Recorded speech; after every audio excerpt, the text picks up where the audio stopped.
in a world of time and space. He lives in a spectrum of the universe. When he ventures beyond this limit, he is in the unknown, a realm where strange forces are brought into play. When man attempts to misuse these forces, he is sometimes destroyed. This is Macabre.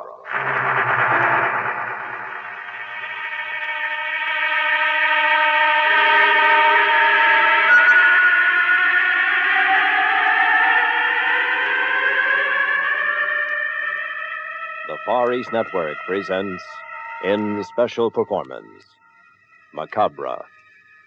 Tonight's story, The Avenger.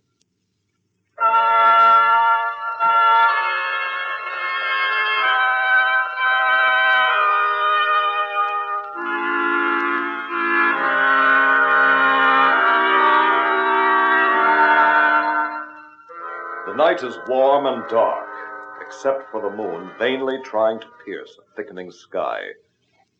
There is a lonely light in the library window at Hale Manor. Outside, in the vine-strewn garden, a dark figure steals quietly to the flagstone terrace, pauses as if sniffing a scent, and then moves in an animal crouch toward the light in the window. Dr. Burton Hale sits in the library, reading, unaware that had he glanced at the window, he might have seen something pass. Something with a frightful look. Something that now was trying the knob of the French doors leading from the terrace to the library. Who's there? Who's there, I say? Strange, it sounded like someone on the terrace. Perhaps I'd better see. Is anyone out there? Who is on this terrace? Dan Forrest. Dan, what the... Quick! Let me in. What's wrong with you, Dan? Time to talk. Lock the door. Turn out the light. Now, just a minute. Do as I say, Doc. Good. It's better. You see anything out the window? What am I supposed to look for? I'm serious. Something tried to kill me. I barely made it over here. You're overwrought. Sit down, Dan. I'll get you a sedative. I'm a friend in trouble, not a patient, Doc. Have you been drinking? That's a great idea. Scotch. Make it big. All right. You could use one. Have a seat. I'll be with you in a minute. Yeah, thanks. I'm not trying to pry into your personal affairs, Dan, but I really think you owe me an explanation. Yeah, I do. I've known you 20 years. You're as sound as a dollar. What makes you think that someone is trying to kill you? Judge for yourself. Started yesterday morning. I was crossing 3rd Avenue. I just stepped off the curb and a parked cab tried to run me down. Coincidence. Wait, there's more. Today, had a construction project. A beam slipped from a crane. Almost crushed me. Dan, accidents will happen. It doesn't stop there. Tonight, I left my hotel room about 8.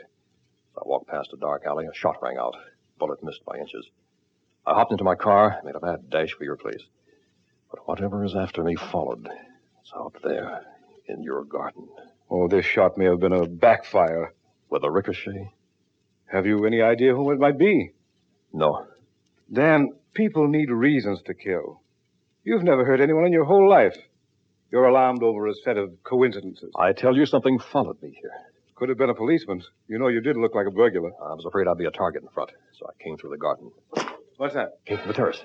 Where are you going? Stay back. I'll have a look. What do you see? Be quiet, Dan. Was it anything? Couldn't tell. Flower pot overturned. Probably just a dog. Sure. Dog's gonna climb that 8-foot wall out there. You won't be satisfied until I call the police. No, we can't do that. Then there's something you haven't told me. That's right, Doc. If attempts are being made on your life, they must be stopped. I didn't want to believe this myself. Now it's clear. You remember the trip I made to Africa last year? Yes, you were doing research for a book. We had stopped for the night at the edge of a village deep in the jungle. After supper, I decided to go for a walk. It was a hot, stifling night. Another member of our party, Jeff Clayton from London, joined me. For some reason, our conversation drifted. About the natives in this section. They don't seem unfriendly. But one never can tell. That's why I pack an automatic on field trips such as this, just in case. We've walked far enough, Jeff. We don't want to get too far from camp. That's all right. Better start back. Oh, mosquitoes starting in. You know, speaking of natives, we haven't seen a single one tonight. There don't seem many white men in this area. They're very likely avoiding us. Wait. A clump of trees. Flash your light over there. Right, huh? Yeah, looks like a temple. Come on. Let's see what it is. Take it easy, Dan. They are sometimes sticky about their temples. We'll just have a look. There's no harm in that. No, I guess not. Where do you suppose they got all the white stone? It's all in white. Well built, too. Well, for a primitive native tribe, you might say so. They can be deucedly clever in certain ways. There it is. Look here, I don't mean to cry wolf, Dan, but the missing natives are not so missing now. Two are staring from those bushes. Tell them we're just admiring their craftsmanship. Let's go inside. Hold it, Dan. One of the natives is motioning to us. Don't go in, Dan. He's waving you off. I told you they'd be sticky about this. Entertain him, Jeff. He's more your type. Take only a moment. I'll just glance inside. Don't, Dan. Come back. There'll be trouble. You're violating their sacred temple. Well, now you've done it. I don't know what they're chanting, but it's no lullaby. Quick, come out of there, Dan. Come on, get out of their temple. Dan. Remarkable structure for the middle of a jungle. Let's make a break for it. Uh-oh. They've stopped the chant. An old man in a robe. He's walking toward us. White man, go in sacred temple. White man evil. He speaks good English. He's probably taught by a missionary. Only spirits go in temple. White man die. Here it comes, that old hokum. Spirits angry. Say a white man die 12 full moons. I say, old man, let's get back to the camp before they get far. Allow us to return to the camp. I didn't give it any further thought. I'm not superstitious. I believe in all that stuff anyway, Doc. I don't think it has any connection. Is that all? Not quite. In researching the temple, I learned something else about this particular tribe that might have a bearing. When anyone harms them, they either kill him on the spot or send a sort of Avenger to perform a ceremonial execution rite. They tracked one man to South America. I forgot the whole thing until yesterday. It looks as if they didn't, though. Tomorrow is the 12th full moon since I went into that temple. From all appearances, something is after me. Have you told anyone else about these attacks on your life? No, there were no witnesses. The police would say coincidence. And so would I. You're a fine mystery writer. Why don't you leave the plots on the bookshelves where they belong? I know. That's why I've kept it to myself. I don't want to be a laughingstock. Just think. Mystery writer Daniel Forrest takes plots seriously. Runs from the Avenger instead of critics. Good boy, Dan. Say, where's Joanne? Waiting, I guess. I was on my way to see her when I panicked over the shot. Why don't you keep the date? Yeah, I think I will. And thanks for listening to my troubles. Forget the other. It's sheer nonsense. What if it happens again? Then we might assume, mind you, that your life is in danger.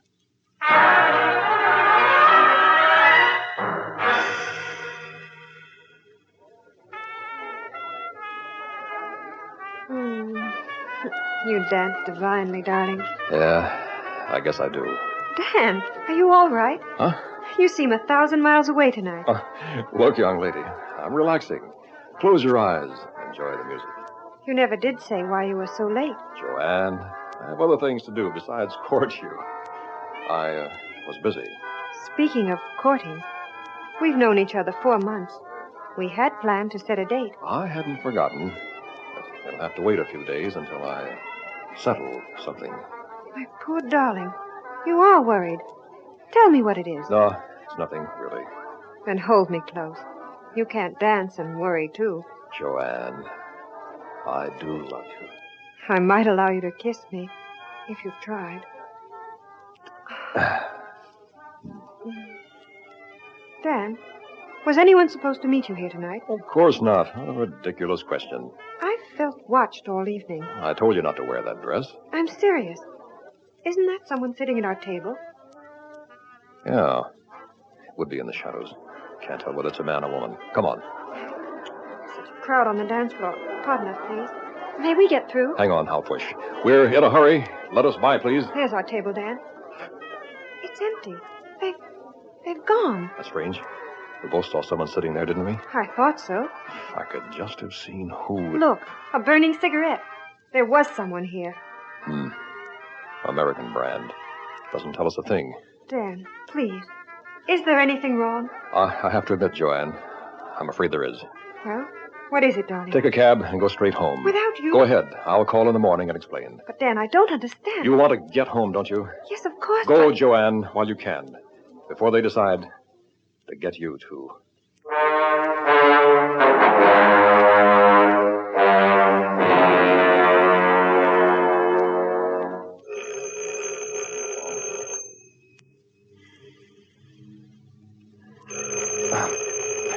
Never fails. Dead of night. Hello? Hello? Phone did ring, didn't it? Hello? What? Hung up. It was someone. Hello? Who are you? Hello? May I help you? Who is this? The night clerk, sir. Have you finished your call? What call? What the devil are you talking about? Someone phoned you, sir. I rang your room and left the line when you answered. Who was it? I'm sorry, sir, they didn't say. Who didn't say? A man or a woman? Really, sir, it was a horse fight. I couldn't say. Always get their names first, you understand? Yes, sir. Anything else, sir? Yeah. Get me Plymouth 50067. Yes, sir. Call it imagination if you like. No mistake now. They're after me. Who could it be? Haven't the slightest idea. Hello? Hi, Doc. Dan. Oh. Are you all right? Yeah, but they're closing in. Any further developments? Watched us all evening. Someone just called me at my hotel room. Oh, who? Hung up without speaking. I have no idea. Uh-huh. Still doesn't prove anything, Dan. Might be a prankster. No one else knows anything about the temple episode, except you and Clayton. That's true. Tell you what. There's a little museum on the east side, specializes in African tribal relics, run by Professor Meringo. We'll go there in the morning. This professor is an authority on native superstitions. He may be able to help. Yeah. Thanks, Doc. And Dan, assuming what you said is true, we won't take any chances. Lock the windows and door. When I pick you up tomorrow, I want to find you alive.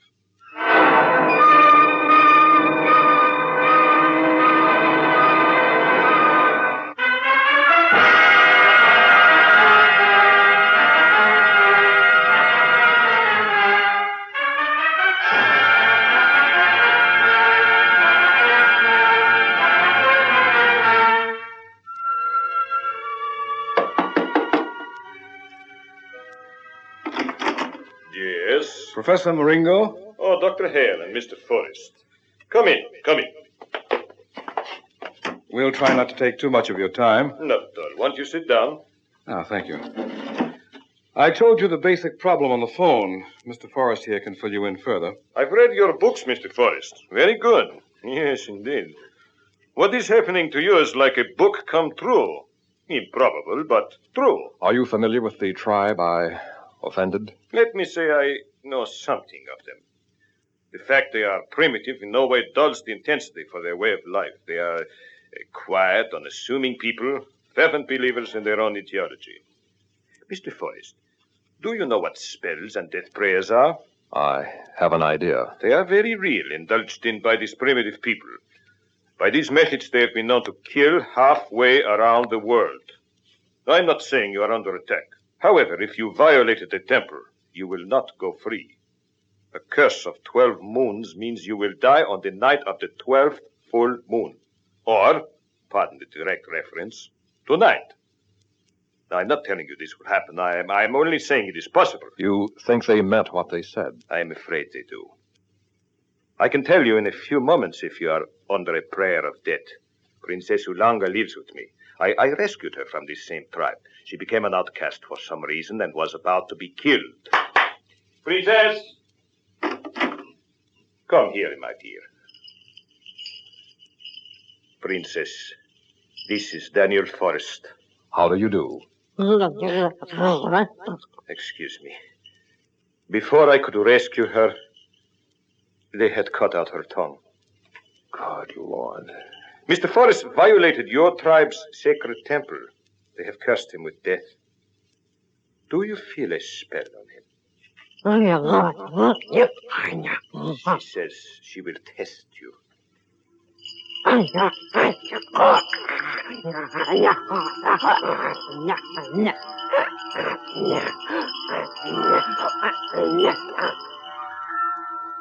Why is she staring? Why doesn't she tell us? What are they doing to me? Princess Ulaga, do you feel the death prayer? God's sake, ask her to hurry. She says if they chant the prayer of death, she cannot feel it. That means I'm free. Doc, you hear that? Let's pick up Joanne. I promised I'd tell her as soon as we found out. Do not rejoice so hastily, Mr. Forrest. This test is not conclusive. But if the princess is right, it does not mean you are safe. It means they have used an alternate plan and dispatched an Avenger.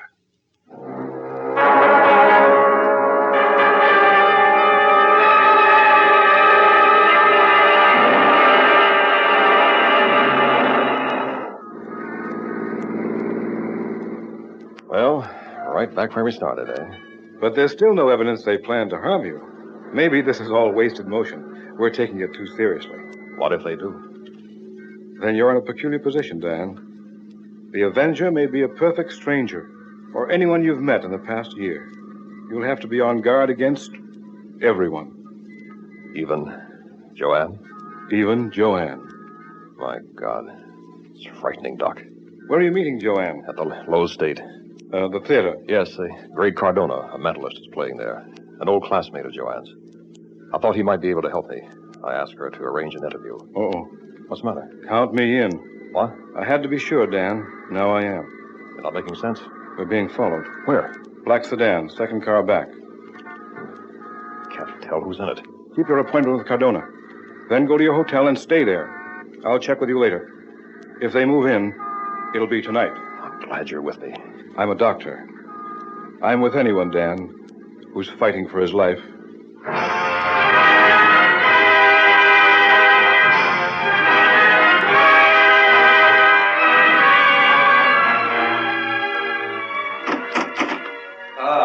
You must be Mr. Forrest. I am Richard Cardona. How do you do? Joanne mentioned your problem. Would you step into my dressing room, please? And how have you been, Joanne? Fine, thank you. Be seated. What can I do for you, Mr. Forrest? Dan's in real trouble. He needs help, Dick. I'll do what I can. Ask me a question. I am a mentalist. All right. I think I'm being followed. Yes, you are. Who is it? That is not clear. I can't tell. Go on. Are they connected with an African native tribe? I see natives. I would say yes. What are the natives doing? They are busy. Busy? At what? Coming from a great distance. Hard to make it out. Please try, Dick. We have to know. What are they doing? Be perfectly still for a few moments. I'm quite tired, you know. Too tired really to perform feats of this kind. I'll concentrate once again. This time we may learn something. There is the village again, and a group of natives. They are chanting and dancing before a white temple. Yes, a white temple. The rite is called... there it fades again. What is it called? Do not interrupt. It is called... strange name.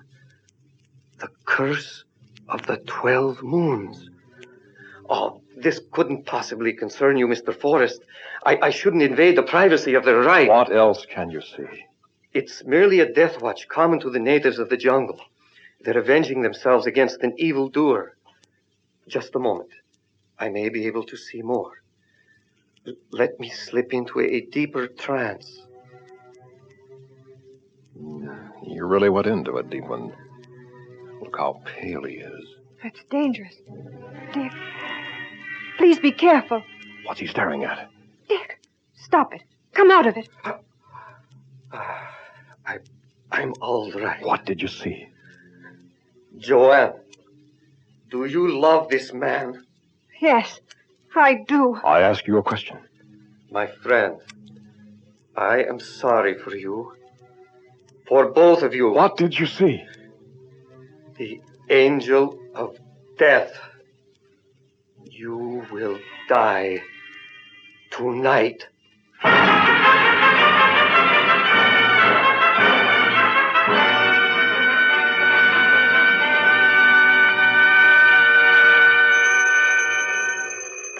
Hello? Dan, any sign yet? No, Doc.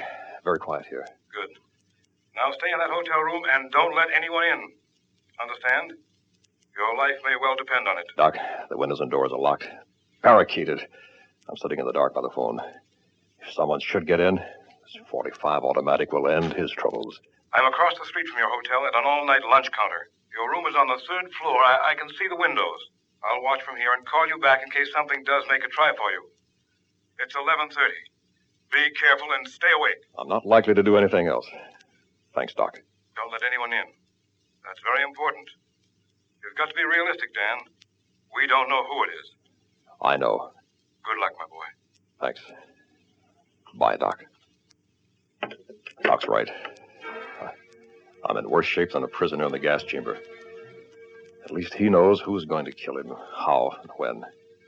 All I can do is sit in the dark and wait. Maybe my best friend. Anybody I've met since the trip last year. It's a cinch. They'll try to get me through someone. If it's someone I don't know, he'll come through the windows of the door. If it's someone I do, he'll phone from the lobby. Try to come up.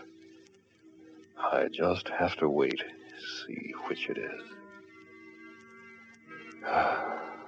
Full moon shining through the window shade. Curse of the 12 moons. Damn those superstitions. I didn't mean to hurt them. Why can't they forgive and forget? It's primitive gangsterism. That's it. Someone wanting to come up. Lord, I'm almost afraid to find out. Hello? Hello? Mr. Forrest, this is Richard Cardona. I am in the lobby of your hotel. I must see you at once. I'll bet he'd like to. I'm sorry. I can't be disturbed tonight. You're going to be executed in a matter of moments. I may be able to help. Good night, Mr. Cardona. And don't try to come up. First try. He may be the one. Can't be sure. But we'll know if he knocks on that door. I'll blast him to kingdom come. I'm waiting, Mr. Cardona. We'll see who's to be executed tonight. Cardona again. Now, look, you... There's no time to talk. I'm Professor Meringo. Princess Ulanga and I are in the lobby. I warned you. I won't listen to a thing you've got... Princess has changed her mind. The curse. You are marked for death. We are coming up. If you do, I'll kill you. That doesn't make sense. The 3 of them couldn't be mixed up in this. Or could they? Lord, it's so quiet up here. I know it's my imagination. I can almost make out headgear. Natives. Witch doctors. Watching from across the room. Smells like leaves. Flowers. Jungle. Oh, God, it's not real. If I could only turn on the light to be sure. Who's that? Dan? Dan, it's Joanne. You've got to talk to me. Not Joanne, too. Can't be. Darling, Dr. Hale is with me in the lobby. Oh, God, both of them. Dan, I know you're there. Talk to me, please. We're all down here together, Dan. Don't be afraid. They're going to get you, but not through us. Not through them? Of course not. What a fool I've been. I've sealed myself in a tomb. Darling, can't you hear me? There isn't any time left. We're coming up. The killer is already in your room. Oh, already here? Of course. For God's sake, yes! Hurry, Joanne! I see. Played right into their hands. Strap myself to the death chair. Quick, the light. What's that? Native chant of death? In this room? No, stop. I've got a gun. Go ahead, Dan.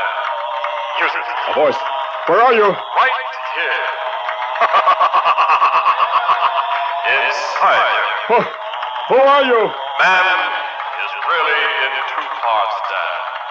Half Satan, half devil. You are... Devil. Commissioned to kill you. I don't believe you. Look at your right hand. It dropped the gun. Now, it reaches for the butcher's knife. You use to cut a loaf of bread. No, it won't. I'm stronger than you. Not against the prayer of death.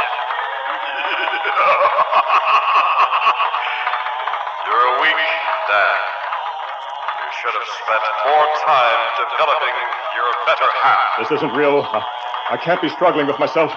I'm not my own Avenger, but my hand, the knife. Moving toward our heart. No! The prayer of death has ended. And so have we.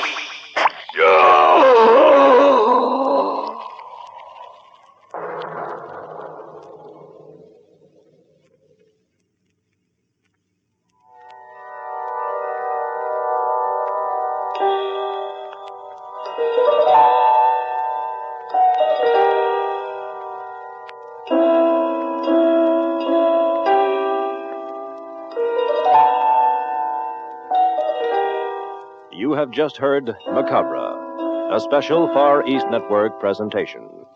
Tonight's story was The Avenger. In our cast were John Buey as Dr. Hale, June Elliott as Joanne, William Verdier as Dan, and Walt Sheldon as Professor Meringo. The Great Cardona was Milton Radmilovich, and Airman First Class James Connalley was the hotel clerk. Technical supervision by Airman First Class Larry Dooley, with sound patterns by Airman First Class James Connalley. This is Air Force Sergeant Al LePage speaking. Macabre was written and directed by William Verdier.